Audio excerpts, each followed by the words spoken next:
Hola, I'm Elias Torres, co-founder and CTO of Drift. You're listening to a special episode of the American Dream podcast. I'm able to host this podcast because of the people who took a chance on me and listened to what I had to say. Now, it's my turn to return the favor. In this episode, we highlight a small business in the BIPOC community. Make sure to support the underrepresented voices in your own community and explore the list of BIPOC-led businesses I have included in the show notes. I'm here with Mr. William Morrell, who is a business owner here in Boston, has been working very closely with many people at Drift, and everybody keeps sharing with me the joys of working with him and helping him in his mission that he has been, building up for the majority of his life, right, in business and helping others, a life of service.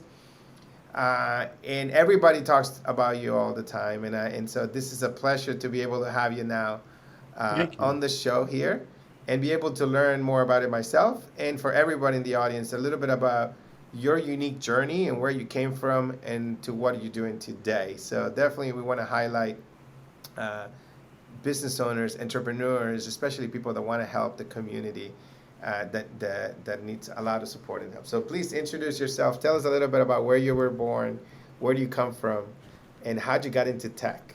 Thank you, Elias. It's my pleasure being here. My pleasure meeting you as well. My first time. I'm in Boston, but I've been here. I'm not a native of Boston. I was raised in New York City and Gastonia, North Carolina, and I came to Boston in search of a job after Charlotte was really nice, but not as exciting, and they didn't have a Berklee College of Music. So, in my background, I'm kind of like a hobby guitar player, and I wanted to be around Berklee and musicians. So I came up here with the idea to just stay for 3 years. I had a job. A company moved me up here. I was doing computer actual tomography CAT scanner engineering. Installing CAT scanners at hospitals. And I just stayed and essentially started working different places. I worked for the Boston Public Schools as an electronic teacher. I worked for Wang Labs way back when. And then during that school year of vacation time, I took off and started a computer repair business in the North End. I hear about people saying there are no black businesses in the North End. Well, I was at 83 Commercial Street in the Mercantile Wharf building for 3 years.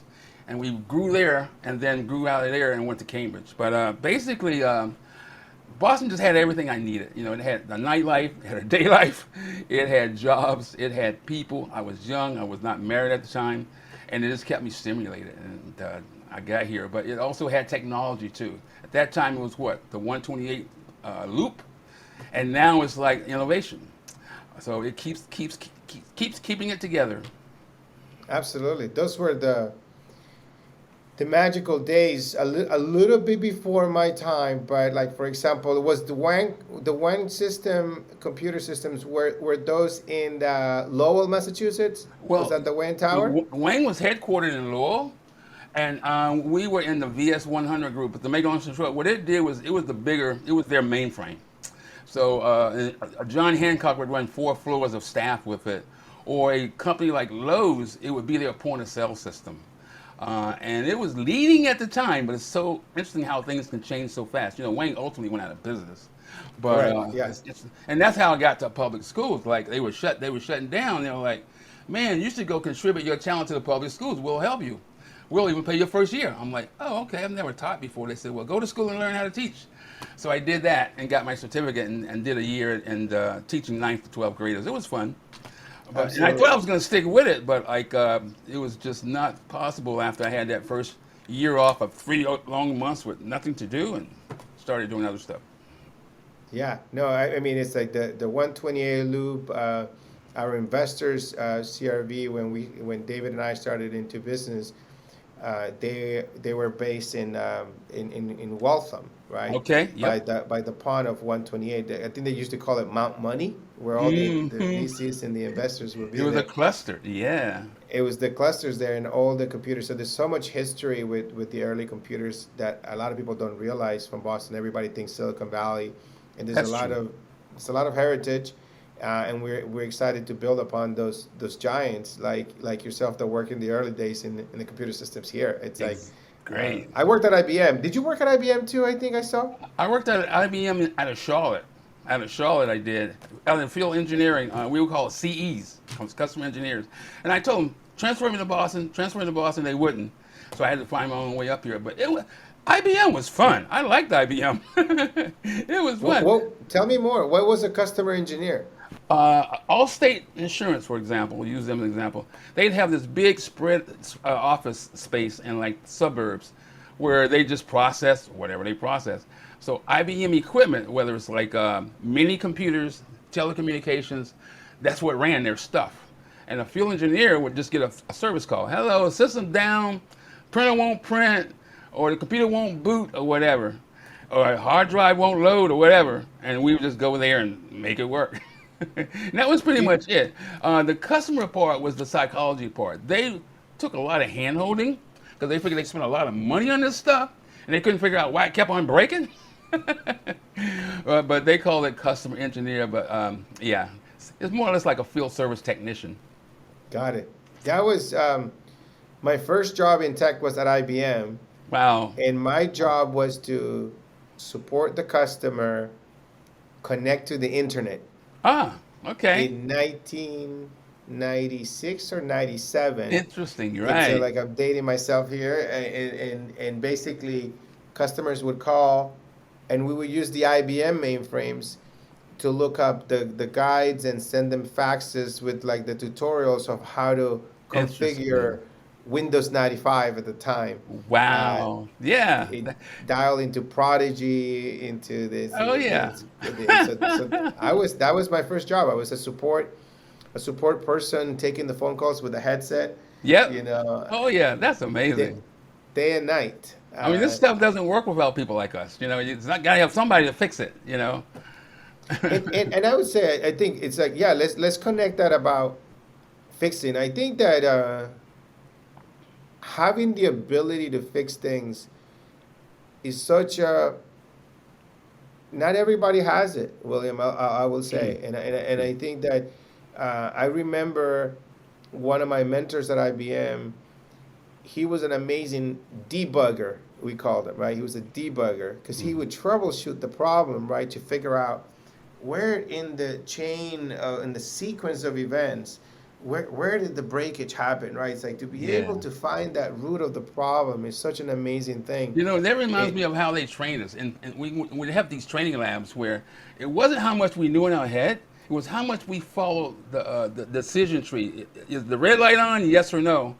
And we got graded more on did we get the decision tree right in terms of troubleshooting, like you just described, than we did knowing what to do. Because intuitively you can know what to do. They didn't care. They wanted to know, how did you get to the problem through our IBM manuals? And you get graded on that stuff. But they had excellent training, and I enjoyed that part.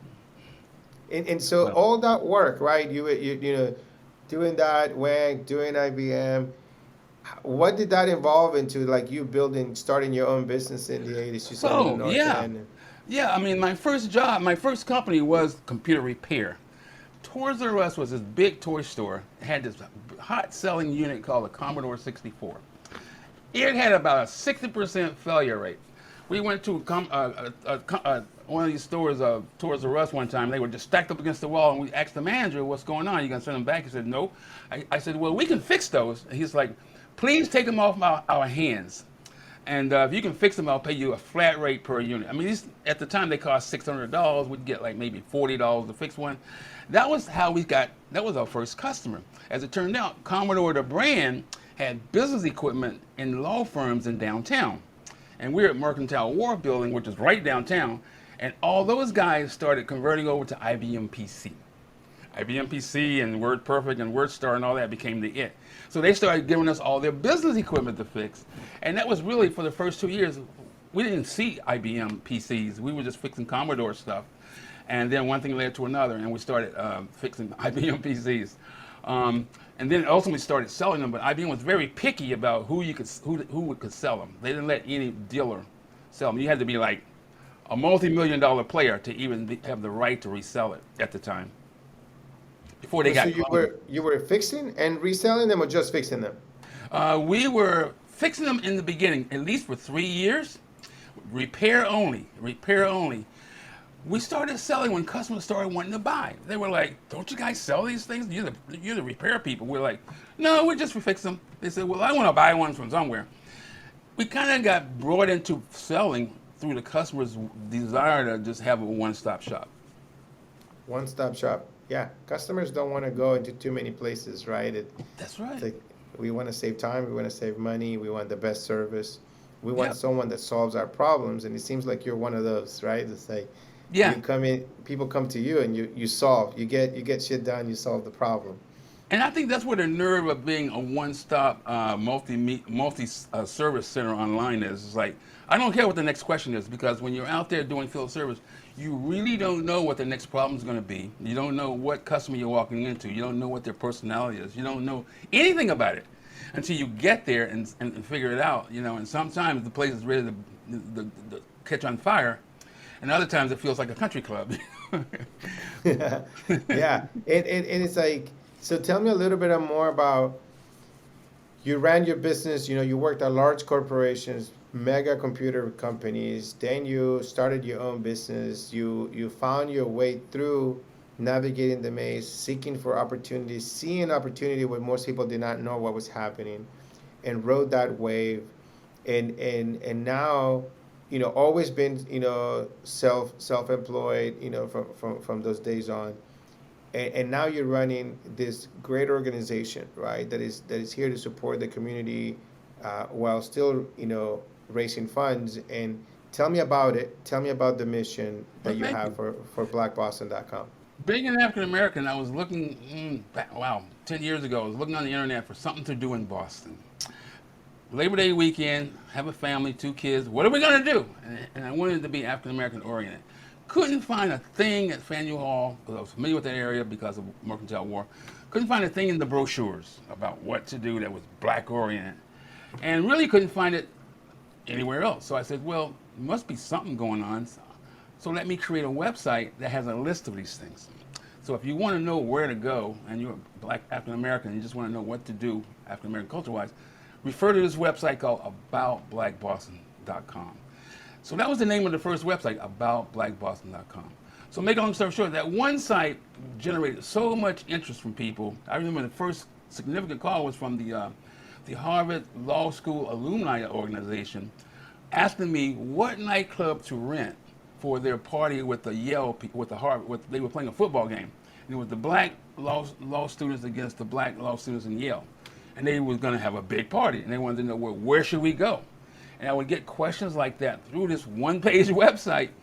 And every time I got an answer, I would put that answer back on the site. And so that was the loop. People ask the question, I find the answer offline, put it back on the site. It kind of grew. And that's really the ultimate. So I then retitled it The Online Guide to Black Boston for Visitors and Tourists. A long name, but essentially that's what it did. And then from that point on, I started adding resources. Like, okay, here's all these things places to go and things to do. But if you're a business like I am building, and you want to get business training or business funding, consult these sources. Or if you're a teacher and you want to consider a certification class, like a shortcut, you don't have to go to 4 years of college, and you want to learn coding, here's another list of stuff. So the list kept growing. And then I would add context to it by paragraphs and thoughts and words and things of that nature. And then people started sending me stuff as well. So that was the hobby years, and that was going on while I was doing IT contracting on the side. That site was growing over the years. And then at one point, it just got to a point where people started wanting to advertise, and they have prices up there. They wanted to know how much things cost, and that became pretty consistent. And I said, well, I may as well make a business out of it. So I put some ad rates up there, and one thing led to another. Then I started thinking about how do I really grow this. So I invented an app that helps people find affordable housing just by making a phone call, and it sends the affordable housing lease application to their cell phone just by making a phone call. That was one app we added. We also learned that people will buy data. So if you put together demographic charts of like Roxbury, Dorchester, Mattapan, or whatever, and if you just put together information as PDFs, people will buy that for $1, for $4. They'll buy different things.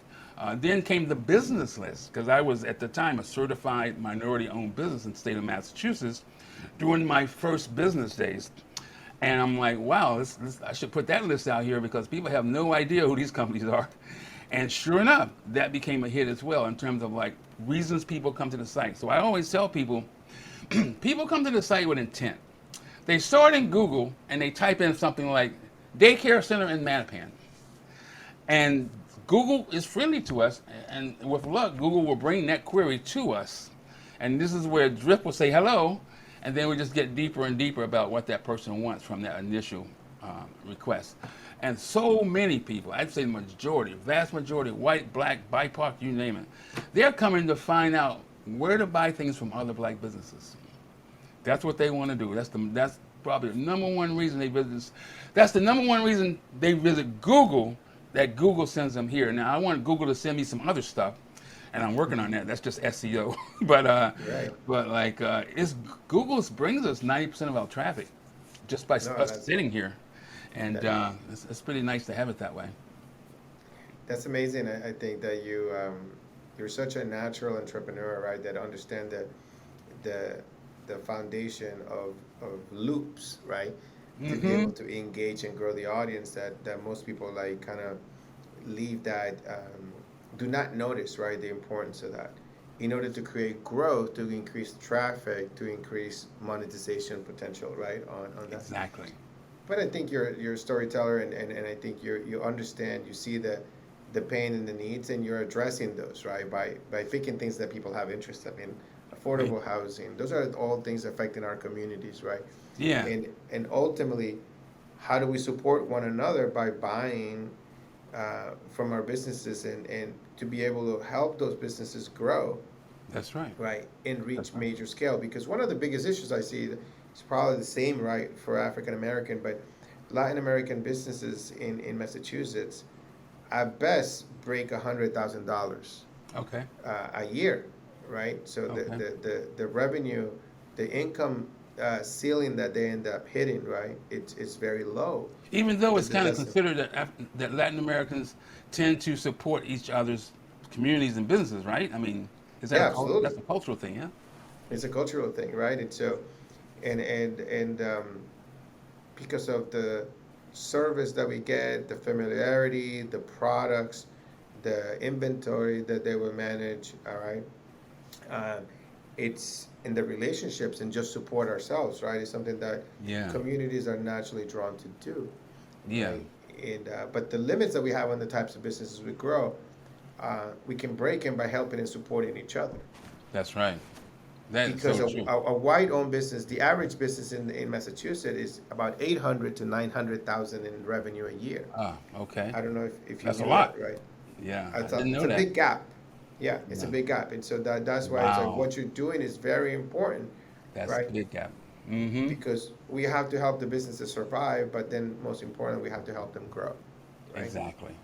That's right, because we're doing. not getting the opportunities that they're getting. I mean, there's reasons for it, but we don't get the calls sometimes, you know? Yeah, but what you've done, right, is to build this community for such a long time. Yeah. Right, to be here, it's an inspiration in itself, right? And let's talk about sharing, tips of like, how did you learn how to become such a listener, right? How to be such a person that you enjoy helping the community. I think that you finding your passion is something that many of us, especially many younger people than us, right? It's like are looking to figure out, right? It's like, how could you be so? I feel like you're so happy, you have your purpose, you have the people that you serve. I think that's what people strive right nowadays to. That's what we all want, right? My mom Tell said, us about that. Teach me about life. That's a great question because like you don't get it from school for sure. Mom told me one time, she said, you have the gift of helps. I'm like, okay. She said, yeah, you like to help people. And I forget what age I heard that, but it's almost like it's kind of true. A person asks me a question, a complete stranger, I'll give them an answer and then give them too much of an answer sometimes. And I don't even think about why, but it does, to me, it makes humanity better and safer to help people as much as you can. And I notice how medical professionals do the same thing. You know, if you're ever in the hospital for any extended stay and you have to get taken care of by nurses, it's amazing how far out of the way they go beyond their job to make you feel comfortable. And I think too, the nurturing aspect of like, see, it's satisfying to see a problem resolved. And learn that from IT. You know, you go in, the thing is hard, you're sweating, you want to get home, you fix it, you're happy. But so is everybody else around you too, because now they can go back to work and get their paycheck on time and all that stuff. So I think it's part of the satisfaction of being useful and being helpful to someone, and the fact that there seems to always be a need for someone to give. People would rather, even though the information is laid out there in tables and they can see it on the web page, they would rather be told what to do than look for it themselves. I think that's just human nature. Yeah, I think that's part of what keeps us in the running. I We're love willing that. to tell them.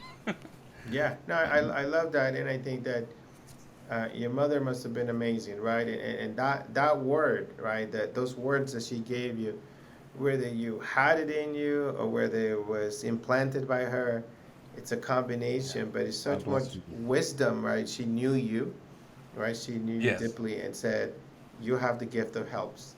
And She and volunteered you, everywhere. I mean, it was just amazing. I didn't see it when I was, in the home, so to speak, how much volunteering she did until I got outside the home and would go visit again, and then listen to what her friends would say about her, especially when she passed, and listen to the testimonies at the funeral. And I was like, wow, she did all this, all out of the goodness of her heart, all wanting to volunteer.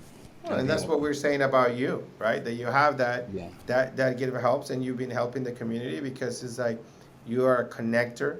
You are, sharing information with one another, Yep. being able to, you put in the effort and your time to write those articles, to write those answers, to write the resources, maintain them, because most people come, they'll take the answer, they take the answer to the question that they have, and they'll go, right?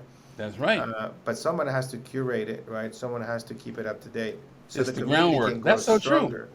Yeah, Sometimes you in the middle of the night you're digging and you're writing stuff and you wonder, why am I doing this? I mean, who's going to read it? Who's going to care? Sometimes you doubt whether or not it's worth the effort, but then you realize as you do it and release it and put it out there, it's really worth the effort.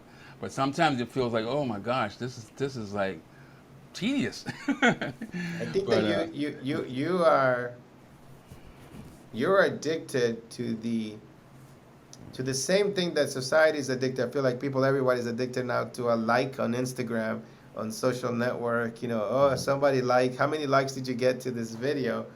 And that needs to be a little bit connected back to kind of what you're doing. You'll get a like, right, when somebody gets help That's right. from you, from an article, and That's you get right. satisfaction. I like what you said, like when you fix a problem and then everybody else around you is happier because the problem is fixed.